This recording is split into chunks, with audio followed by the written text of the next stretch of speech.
Part 2. My wife accused me of SA after I discovered her affair, then the truth came out and my lawyer had the perfect response that made her regret everything and now she's scrambling. Sarah not only lost any claim to alimony but was also ordered to repay the money she had spent on hotels and gifts for David. The judge also mandated that she undergo psychological evaluation and counseling. David's wife Susan, a pediatric nurse who had initially believed Sarah's accusations against me, filed for divorce within weeks. Their company's HR department launched an investigation that revealed they had misused company resources and lied about business trips. Both were terminated, their professional reputations in tatters. My lawyer's final move showcased why his reputation for strategic thinking was well deserved. He had documented every social media post, every rumor, and every accusation Sarah had spread.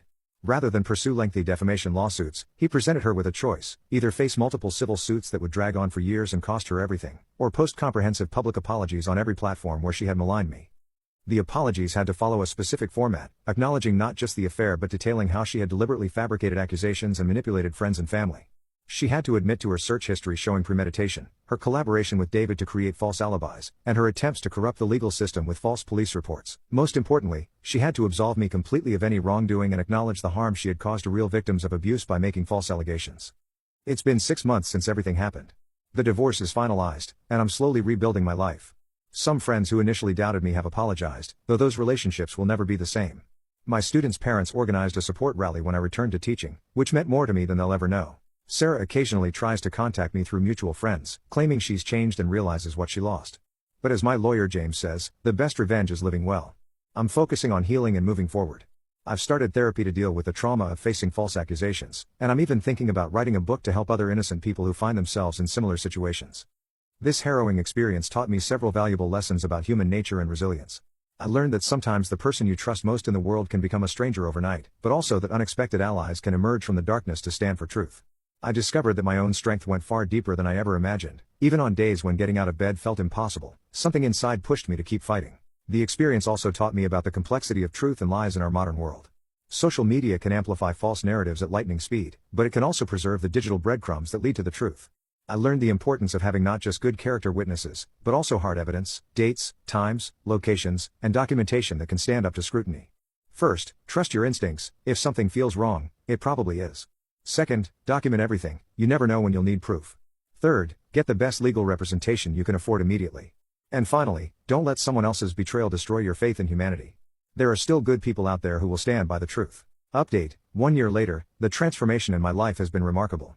The book project started as a form of therapy, just me typing away late at night, trying to make sense of everything that had happened.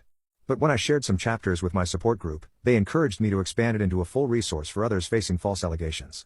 Working with a publisher who specializes in legal memoirs, we've created not just my story but a comprehensive guide including legal strategies, documentation techniques, and mental health resources. The process of writing forced me to confront every painful detail, but it also helped me recognize the strength I never knew I had. Each chapter was like lancing a wound, letting the poison out so real healing could begin. My editor, a survivor of similar false allegations, helped me strike the right balance between raw honesty and practical advice. Sarah's charges for filing false reports resulted in community service and mandatory counseling. 6 months after the divorce was finalized, Lisa and I began meeting for coffee to process everything that had happened. Our friendship developed slowly and naturally, built on a foundation of shared experiences and mutual respect. We would sit for hours in a quiet corner of a local cafe, talking about everything and nothing. She understood my triggers and anxieties because she had witnessed their creation. I appreciated her honesty and courage because I had seen both tested under extreme pressure. When our friendship began shifting towards something more, we both approached it with caution and transparency. Lisa suggested we meet with my therapist together to ensure we were building something healthy, not just trauma bonding. Her thoughtfulness in this and so many other ways showed me what real love and respect look like. We're taking things very slowly, but it's nice to be with someone who values honesty and stood up for the truth even when it was difficult. My school district now uses my case as part of their training on how to handle allegations properly, investigating thoroughly while protecting both the accused and the accuser's rights. I've started speaking at legal seminars about the importance of due process and the devastating impact of false allegations. David and Sarah apparently tried to continue their relationship after everything fell apart, but it didn't last 2 months once they had to face reality instead of sneaking around. Last I heard, she's moved to another state to start fresh. Her family, who initially believed her accusations, have since apologized to me and cut contact with her until she gets professional help.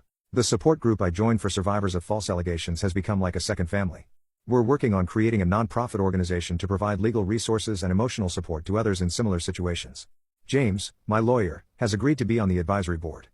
Looking back, I realize that while this experience was traumatic, it showed me who my true friends are and gave me a new purpose in life. To anyone facing false allegations, document everything, get good legal help, and don't lose hope. The truth has a way of coming out, even if it takes time. Final update: 3 years have passed since the original incident, and I'm happy to report that life has completely turned around. Lisa and I got married last spring in a small ceremony surrounded by true friends and family.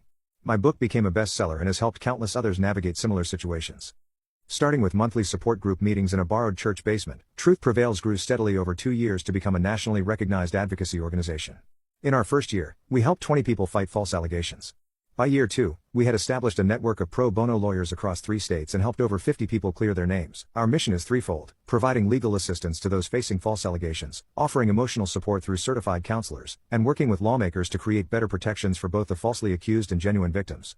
James not only joined our advisory board but has assembled a network of lawyers across the country willing to take on cases pro bono. We've established a scholarship fund to help people who can't afford private investigators or digital forensics experts, tools that proved crucial in my case. Every month, we host workshops where survivors share their stories and strategies, creating a community of support and resilience. The most rewarding part has been seeing people rebuild their lives after facing similar situations. Last month, we helped a kindergarten teacher clear his name after a bitter ex-partner made false allegations. Watching him return to his classroom, welcomed back by supportive parents and administrators, reminded me why this work matters so much. We've also worked with lawmakers to strengthen penalties for knowingly filing false reports while ensuring protections remain in place for genuine victims. 2 years after everything happened, Sarah's attempt to reach out through her therapist came as a surprise, though perhaps it shouldn't have.